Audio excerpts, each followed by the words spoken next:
आथिखालाव बयबो बिमा-बिफाफोरा गाव गावनि फिसाखौ उन्दैनिफ्रायनो फारफ्रोमबो बिथिङाव गोख्रों खालामनो लुगैयो। फरायनाय लिरनायजों लोगोसे उन्दै गथ'फोरा देहायारि राफोद जानायाबो मोजां।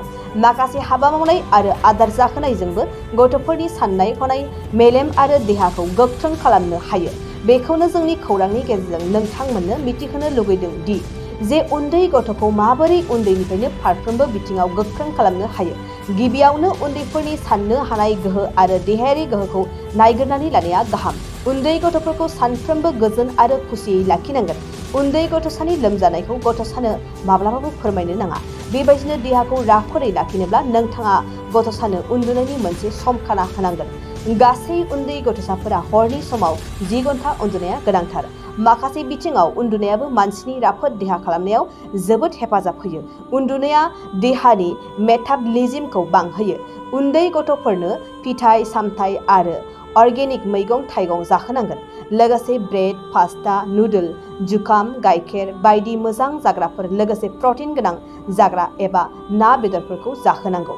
गाइखेर जुइसफोरनि अनगायैबो सानसेयाव खमब्लाबो उन्दैफोरनि गिलासबासो दै लोंहोनांगौ। गथ'सानि मेलेमा 80% दैजों थाजिम थायो।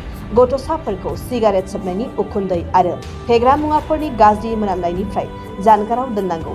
सिगारेटनि मोनामनाय आरो फेग्रा मुवाफोरनि मोनामनाया उन्दैनि देहायाव गाज्रि जेंना सोमजिहोयो। उन्दैफोरखौ टिभि नायहोनाय, सम सम बाहेरायाव बेरायनो लांनायखौ बन्द खालामनो नाङा। बेजों गथ'नि साननाय हनाया गोख्रोंसिन जागोन। जानायानो सुबुंनि देरसिन बेसाद बे बाथ्राखौ उन्दै गथ'फोरनो मिथिहोनांगौ। बाइक अनसायगिरिफोरनि थाखाय मोनसे मोजां खौरां। Kokrajhar GD road axis bank साखाथियाव थानाय दावहारु अट' एजेन्सिया नोंथांमोननि थाखाय लाबोदों धामाका स्पेशेल अफार। खम बेसेनावनो नोंथांमोना बाजाजनि गुबुन गुबुन मडेलनि बाइक फाइनान्स खालामना नोंथांनि सिमांखौ जाफुंहोनो हागोन।